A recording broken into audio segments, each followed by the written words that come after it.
Foi já? Foi. Fala pessoal, tudo bem? Eu sou o professor Luciano Filizola. Estamos mais uma vez aqui para estudarmos Direito Penal, Criminologia, tá? Já deixa o seu joinha aí, se inscreve no canal e vamos lá. Muito bem.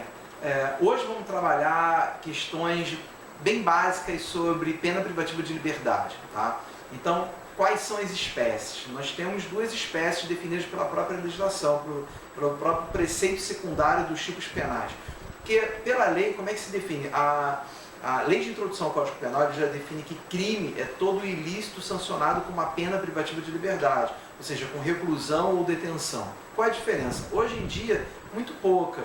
Com o tempo foi se perdendo muito assim, a relevância dessa distinção. Mas, basicamente, para os nossos estudos iniciais, tá? Reclusão ela vai permitir que o sujeito inicie, uma vez condenado, a cumprir a sua pena em regime fechado. No caso, se o tipo penal, o preceito secundário, a pena for de detenção, independente da pena, ele só vai poder começar a cumprir a sua pena em regime aberto ou semiaberto. Tá? Essa é a primeira grande diferença, ok? Muito bem.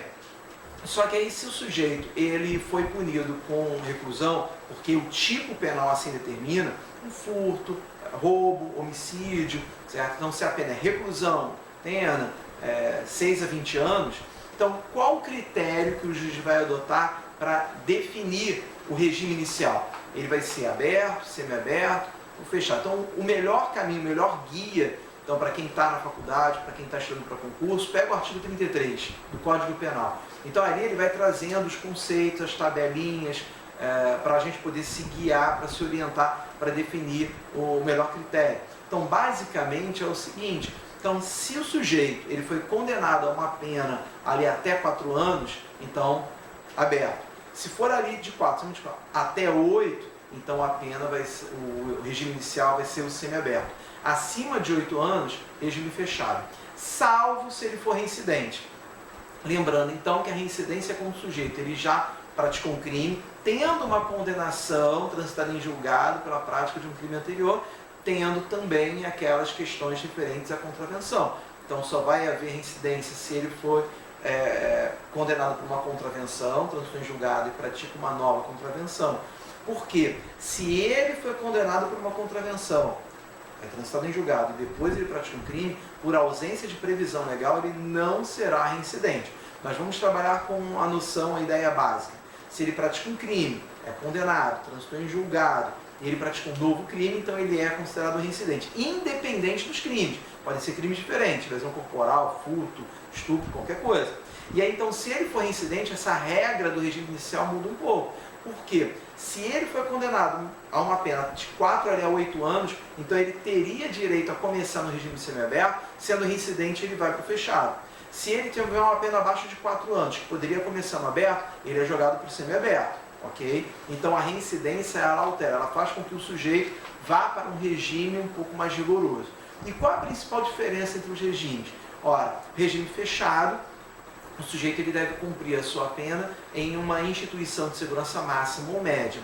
A previsão legal, inclusive da LEP, a Lei 7.210 de 84, ela traz alguns critérios meio surreais, como, por exemplo, isolamento durante a noite, trabalho de dia, a possibilidade de trabalhar fora, mas apenas em serviços públicos, obras públicas. Tá? Mas, efetivamente, principalmente a questão do isolamento à noite, vocês tem uma celinha ali só para ele, bonitinha, com ar-condicionado, ele quietinho na dele, podendo meditar. Isso é surreal na realidade brasileira, porque na verdade a gente tem mais ou menos já alguns bons anos, um dobro de presos comparado ao número de vagas. Tá? Então, quando a gente compara só a ideia de que a gente tem só uma vaga para 2 presos, só que a gente está com mais de 800 mil presos, 40% de preventivos. Então, a gente, na verdade, tem o dobro de presos do que o número de vagas. Então, é impossível você ter esse isolamento previsto na lei no caso do fechado, ok? Pois bem, e aí, com relação e aí é possível a progressão de regime, que antes da nova reforma da lei do projeto anticrime, era baseada no critério de 1/6, agora é baseado em porcentagem. Depois vamos gravar um vídeo só para trabalhar essa nova legislação, mas é possível a progressão de regime, então, ele cumprindo os requisitos legais, tendo bom comportamento, cumprindo a porcentagem exigida agora pela lei, ele vai para um regime, então, mais brando. E aí o mais brando é o semiaberto. No semiaberto, ele fica na prisão à noite, finais de semana, mas durante o dia ele pode, então, sair para trabalhar e estudar, ok? Então, o que acontece aqui? A instituição muda, então, via de regra, podem ser ali colônias agrícolas, industriais, mas o grande lance é que ele pode sair para trabalhar ou para estudar. Porém, à noite, em determinado horário, ele tem que voltar e dormir na cadeia e passar lá no final de semana. Tal. Inclusive, eu já tive alunos na faculdade cumprindo ali o semiaberto. Então, até quando chegam, e o professor lá, infelizmente, vou ter que sair um pouco mais cedo, porque eu tenho que voltar para a cadeia. Sim, claro, hoje não, fica à vontade. Né? Imagina se vamos discutir, questionar, e inclusive pelo contrário. Né? Então, merece todo nosso incentivo, né? Porque esse é o caminho, efetivamente, para a ressocialização, para buscarmos algo melhor. E aí, então, nesse caso de estudo, de trabalho, vai ser possível a remissão. Então, no caso de trabalho, vai remir a cada 3 dias de trabalho, diminui 1 da pena. E no caso de estudo, a cada 12 horas de estudo dividido em 3 dias, também diminui 1 dia da pena. Então, é fundamental isso, é algo desejado por eles, tá bom? Enquanto que o regime aberto, via de regra, certo? Vai se dar em uma instituição que não tem a segurança que tem as outras, tá? Que são as casas de albergado.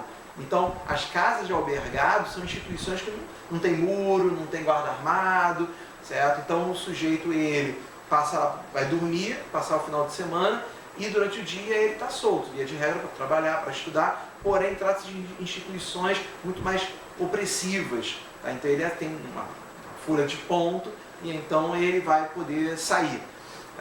Pois bem, só que já há muitos anos tem a possibilidade do quê?